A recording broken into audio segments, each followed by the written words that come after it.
أعوذ بالله من الشيطان الرجيم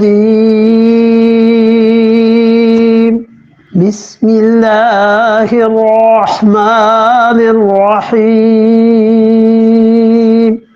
إن الله يأمركم أن تؤدوا الأمانات إلى أهلها وإذا حكمتم بين الناس أن تحكموا بالعدل إن الله نعم يعظكم به إنما يعظكم به إن الله كان سميعا بصيرا ان اللہ یامرکم، اور اللہ تمہیں یہ حکم دیتا ہے ان تؤدوا الاماناتی، امانتوں کو واپس دے دو الی اہلہا، ان لوگوں کو جس کے اہل ہیں،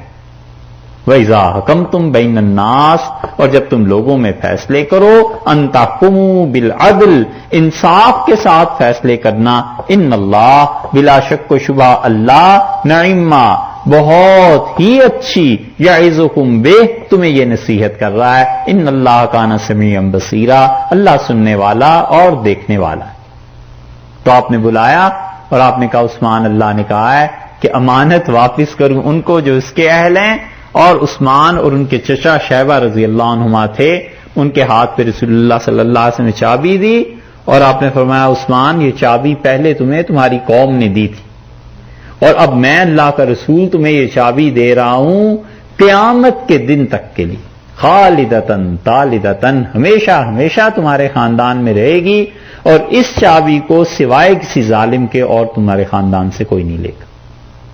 بس وہ چابی اب تک اسی خاندان میں ہے، درمیان میں یزید نے چھین لی تھی، لیکن پھر اس کے بعد پھر واپس دے دی خلافت نے انہوں نے کہا رسول اللہ صلی اللہ علیہ وسلم نے فیصلہ کر دیا تھا کہ قیامت تک اس خاندان میں رہے گی، اس کا مطلب یہ ہے کہ دوسری طرف یہ بھی ہو گیا کہ قیامت تک تم لوگ رہو گے، تمہاری نسل چلتی رہے گی۔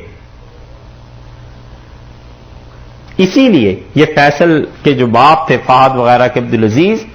ان کا ابتدائی دور بہت غربت کا تھا، جب تیل کی دولت نہیں شروع ہوئی تھی، تو اس وقت لوگوں نے کہا کہ یہ چابی آپ لے لیں، کیونکہ چابی جو ہے رسول اللہ صلی اللہ علیہ وسلم نے دی تھی، اور یہ فرمایا تھا کہ لوگ جو پیسے دیں گے وہ بھی تمہارا ہی حق ہے، بیت اللہ کی خدمت کے لیے پیسے دیتے ہیں تو فرمایا تھا وہ بھی تمہارا حق ہے۔ تو یہاں تو ساری دنیا سے مسلمان آتے ہیں، اندر داخلے پہ کوئی ٹیکس لگا دیں، اس سے آپ کو آمدن ہوگی، تو اس سے پیسہ آپ کے پاس بہت سا ہو جائے گا، پیسہ جنریٹ کرنا چاہتے تھے وہ لوگ، تو اس نے انکار کر دیا، اس نے کہا میں رسول اللہ صلی اللہ علیہ وسلم کی زبان سے ظالم نہیں بنتا، میرے بعد کوئی کرنا چاہے تو وہ کرے، میں تو قطعاً نہیں کروں گا۔ اللہ نے کہا ان اللہ یامرکم، اور اللہ آپ کو حکم دیتے ہیں ان تؤدوا الاماناتی، امانتوں کو حوالے کرو، ذمے کرو، الی اہلہا، اور جو اہل ہیں اس کو۔ یہ آیت تو ہوئی ہے نازل خاص طور پہ اسی واقعے میں، لیکن اصل میں پوری امت کو حکم یہ ہے کہ امانت اس کو دو جو اس کا اہل ہے۔ اس کا مطلب یہ ہے کہ عہدہ کسی کو دینا ہے حکمرانوں نے تو عہدہ اس کو ملنا چاہیے جو اس کا اہل ہے، اپنی رشتہ داری کی بنیاد پر عہدے نہ تقسیم کرے۔ اور اس کا مطلب یہ ہے کہ جو امانت ہے اس امانت کو پورا کرنا ہے۔ کمپنی نے کوئی چیز دے دی ہے کہ اس چیز کو تم نے استعمال کرنا ہے، اپنی حد تک رکھے، اگر اس کمپنی کے استعمال قانون کے خلاف استعمال کرے گا تو یہ امانت میں خیانت ہو جائے گی۔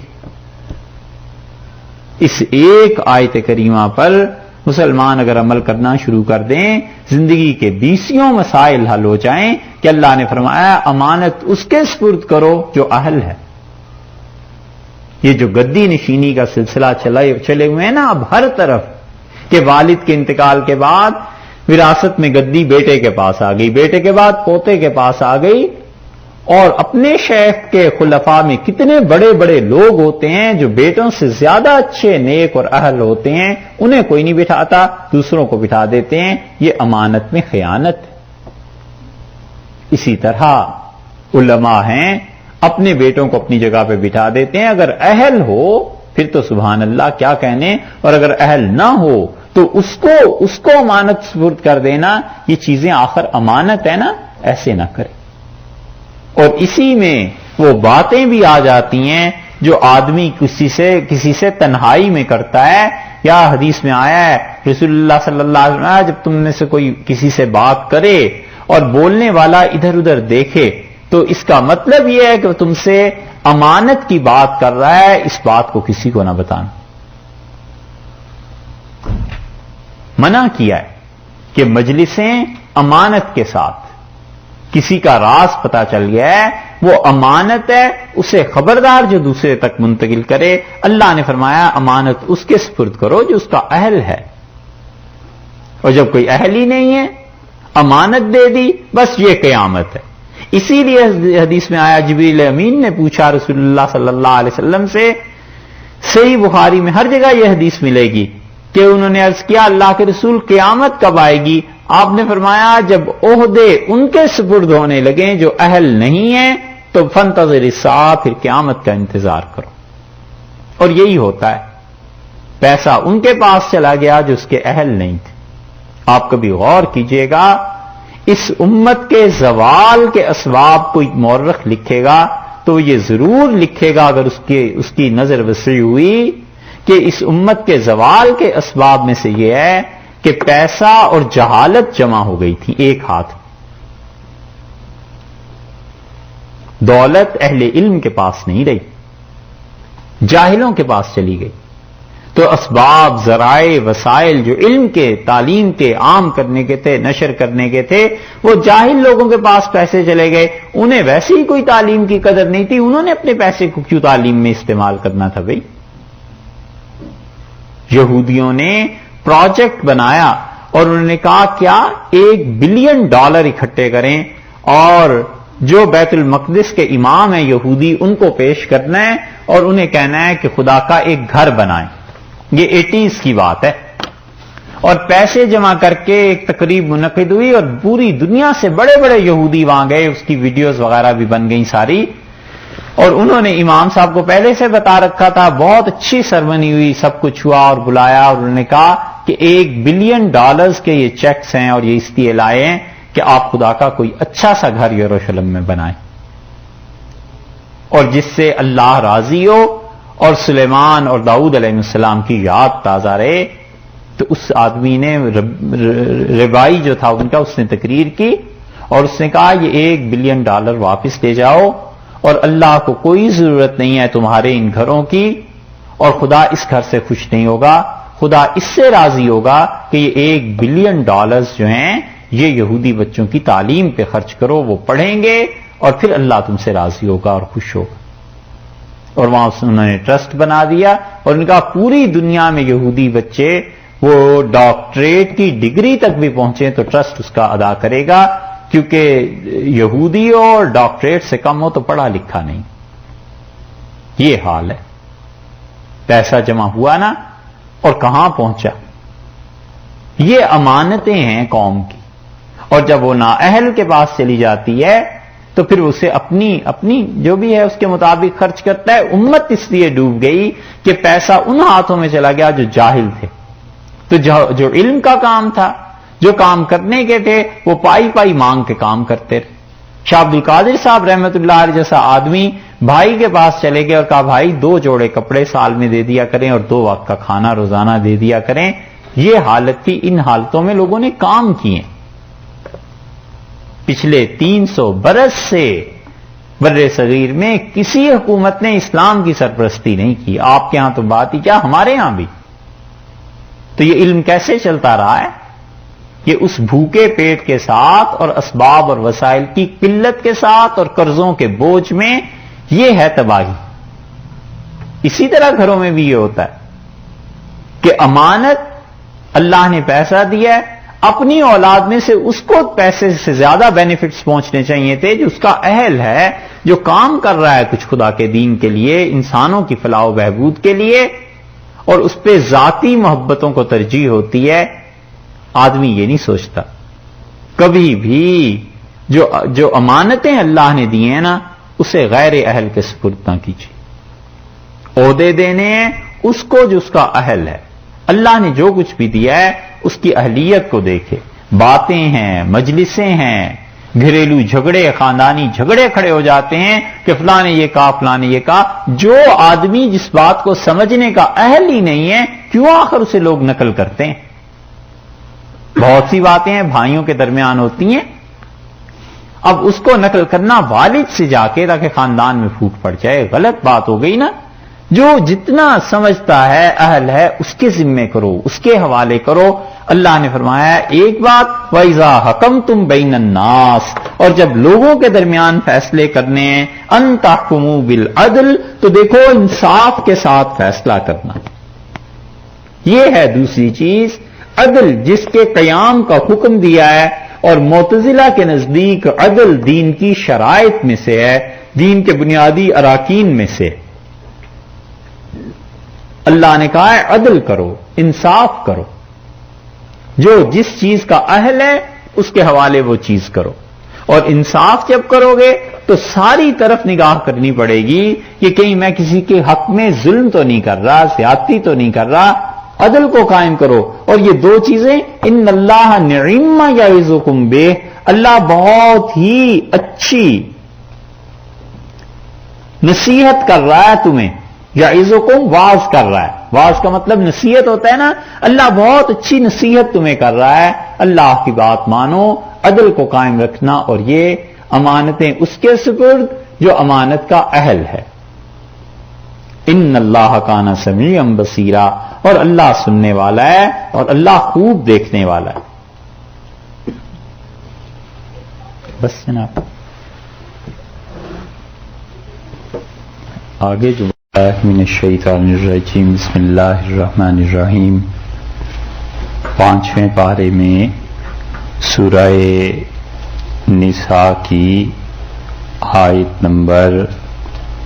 59 سے شروع کرنا ہے. اور اس سے پہلے آیت نمبر 58 کو دیکھیے جہاں پہ کل بحث ہم نے چھوڑی تھی.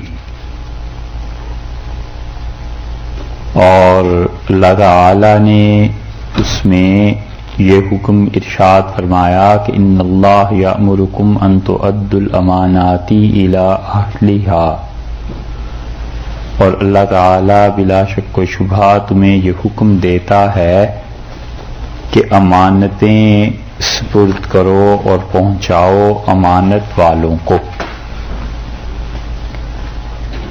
تو اس میں جتنی بھی چیزیں انسان کے پاس اللہ نے امانت کے طور پر دی ہیں، یا یہ کہ وہ چیزیں انسان کے پاس کسی اور نے امانت کے طور پر رکھوائی ہیں، سب کے متعلق اللہ نے یہ حکم دیا کہ ان چیزوں کو تم پہنچا دو ان تک جو اس کے اہل ہیں.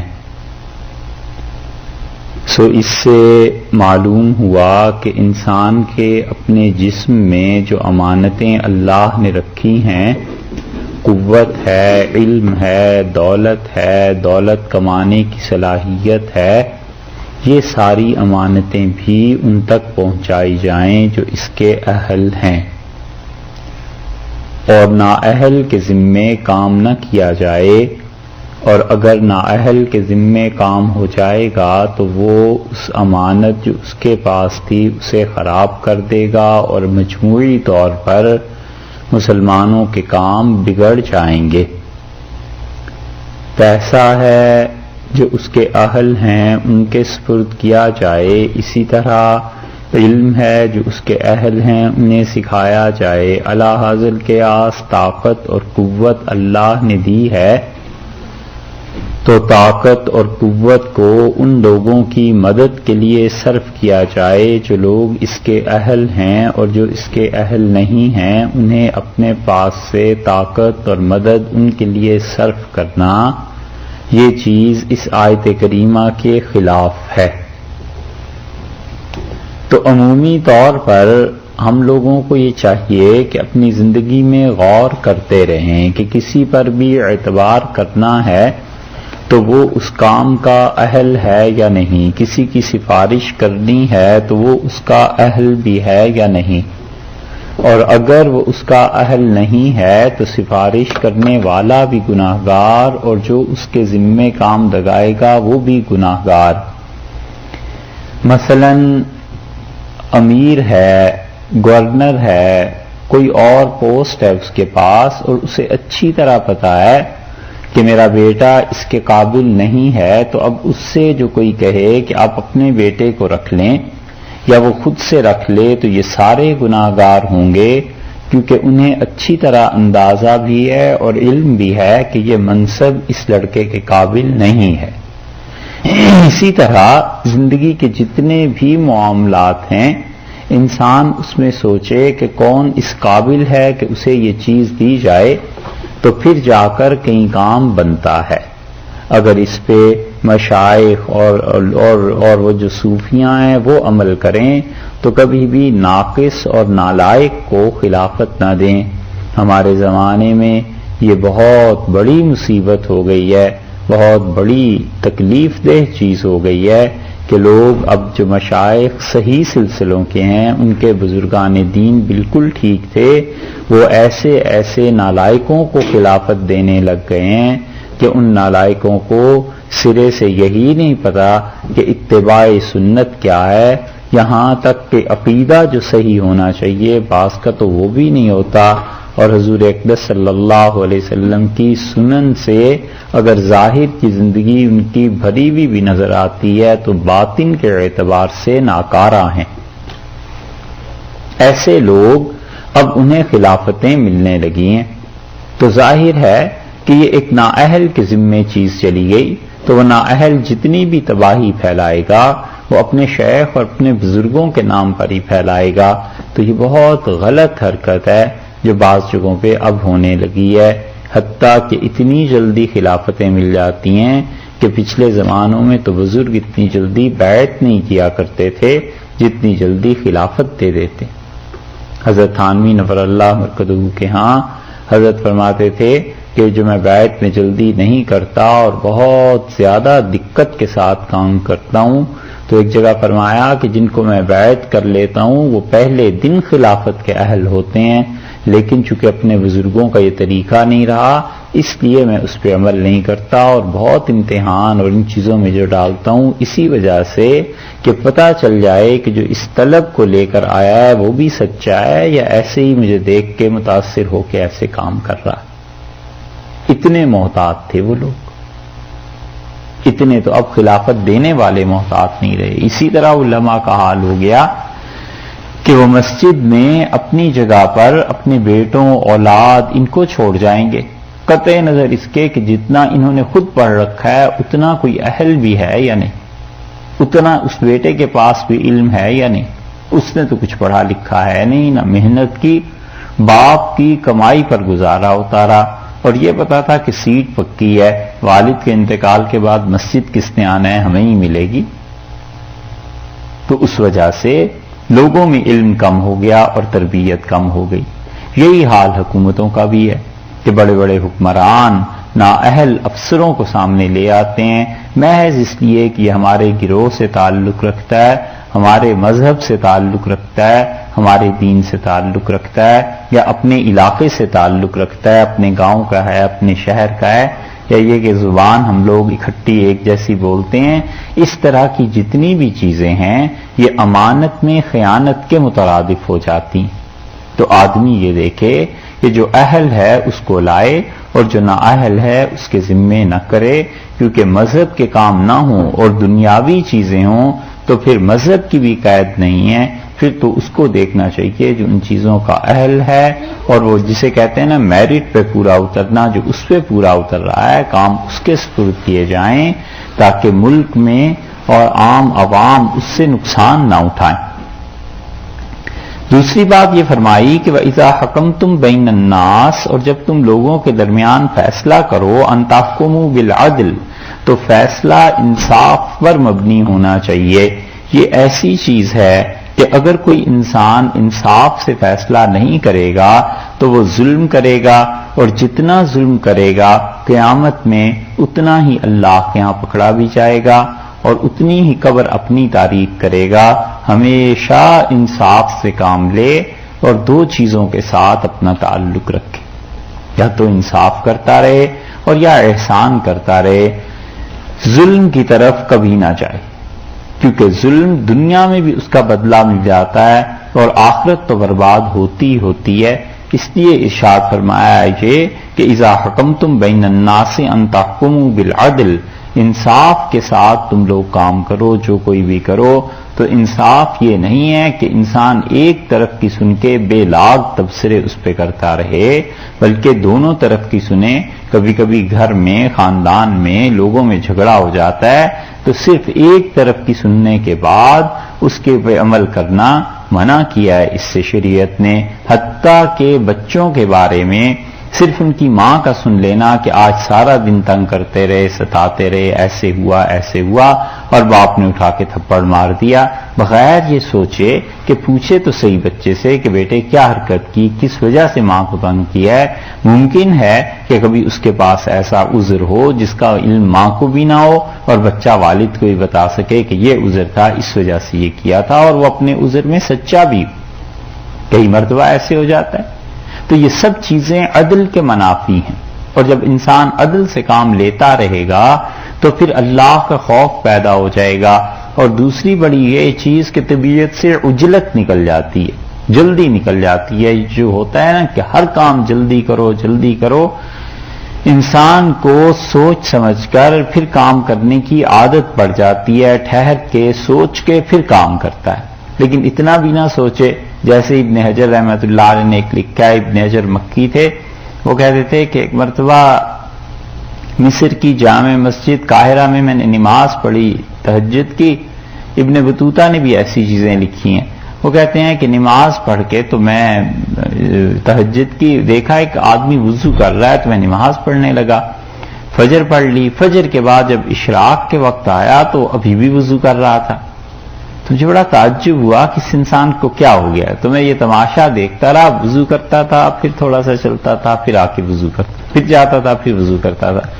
تو میں نے اس سے پوچھا کہ تمہیں کیا ہو گیا ہے؟ کہنے لگا وضو کر لیتا ہوں، پھر جب آگے جاتا ہوں تو یاد آتا ہے کہ شاید میں نے اپنے بازو نہیں دھوئے، تو پھر سوچتا رہتا ہوں، پھر آ کے بازو دھو لیتا ہوں، پھر وضو کرتا ہوں، پھر جاتا ہوں، پھر سوچتا ہوں شاید ابھی چہرہ نہیں دھویا، پھر چہرہ دھو لیتا ہوں۔ تو میں نے کہا اللہ کے بندے تو اپنے اعضاء پر ہی غور کر لے، گیلے ہیں، دھلے ہوئے ہیں۔ کہنے لگا ہاں نظر بھی کم آتا ہے نا، تو اس لیے وہ سوچتا زیادہ ہوں تو پھر بار بار وضو کرتا ہوں۔ تو میں نے کہا یہ کب سے؟ اس نے کہا عشاء سے اب تک یہی کر رہا ہوں۔ تو اتنے بھی سوچ میں نہ پڑ جائے،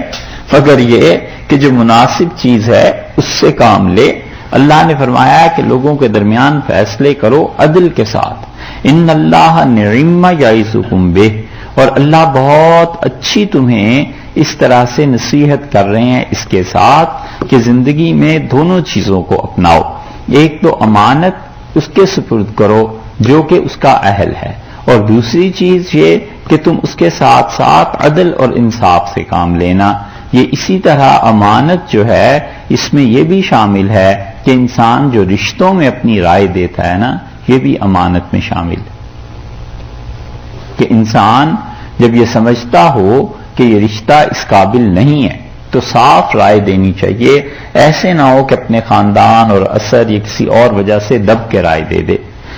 تو اللہ نے فرمایا کہ یہ بہت اچھی نصیحت ہے جو اللہ تعالیٰ اپنے اس حکم کے ذریعے، اس وحی کے ذریعے تم لوگوں کو کر رہا ہے۔ ان اللہ کان سمیعا بصیرا، اور اللہ تعالیٰ مسلسل ہمیشہ سنتا ہے، دیکھتا ہے، کوئی چیز اس سے چھپی ہوئی نہیں ہے، تمہاری نیتیں بھی چھپی ہوئی نہیں ہیں، اور جو کچھ تم اپنی زبان سے کہتے ہو کسی کے بارے میں، اللہ ان سب چیزوں کو جانتا ہے۔ اسی لیے اتنی احتیاط تھی، جیسے سعد رضی اللہ عنہ کہتے تھے، یہ سعد ابن مالک ہیں، سعد بن ابی وقاص نہیں ہیں، تو سعد ابن مالک رضی اللہ عنہ کہتے ہیں کہ رسول اللہ صلی اللہ علیہ وسلم کے پاس بہت سا مال آیا،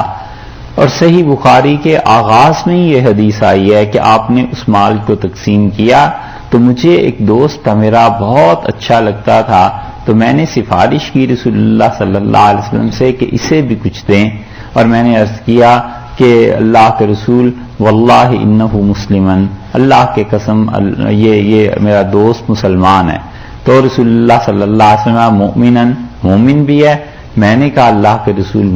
مسلمان ہے، تو رسول اللہ صلی اللہ علیہ وسلم مومنن یا مومن ہے، 3 مرتبہ یہ فرمایا، اور پھر فرمایا سعد ایسے ہو جاتا ہے کہ میں کسی کو مال نہیں دیتا اس ڈر سے کہ مال اسے مصیبت میں ڈال دے گا، فتنے میں ڈال دے گا۔ یہ مطلب نہیں ہے کہ اگر کسی کو میں مال نہیں دیتا تو وہ کوئی کم درجے کا ہے، مگر اس سے ڈرتا ہوں کہ وہ کہیں کسی دقت میں نہ پڑ جائے۔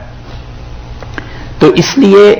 ہر چیز میں احتیاط کرے کہ اللہ کے ہاں اللہ سنتا بھی ہے، جانتا بھی ہے، ایسے نہ ہو کہ میں کوئی ایسا کام کسی کے سپرد کر دوں جو عام مسلمانوں سے متعلق ہے، اور میرے بعد پھر وہ جو کچھ بھی کرے کہیں مجھے بھی اس کا گناہ قبر میں جا کے کہیں اور جا کے نہ ملے۔ اور اسی طرح یہ بھی سوچے کہ مجھے جن معاملوں میں بھی فیصلہ کرنا ہے عدل کے ساتھ فیصلہ کرنا ہے، انصاف کرنا ہے، اگر نہ عدل نہیں ہوگا تو پھر جس آدمی تک جس چیز تک اس کے اس فیصلے کا اثر پہنچے گا سب اس سے متاثر ہوں گے۔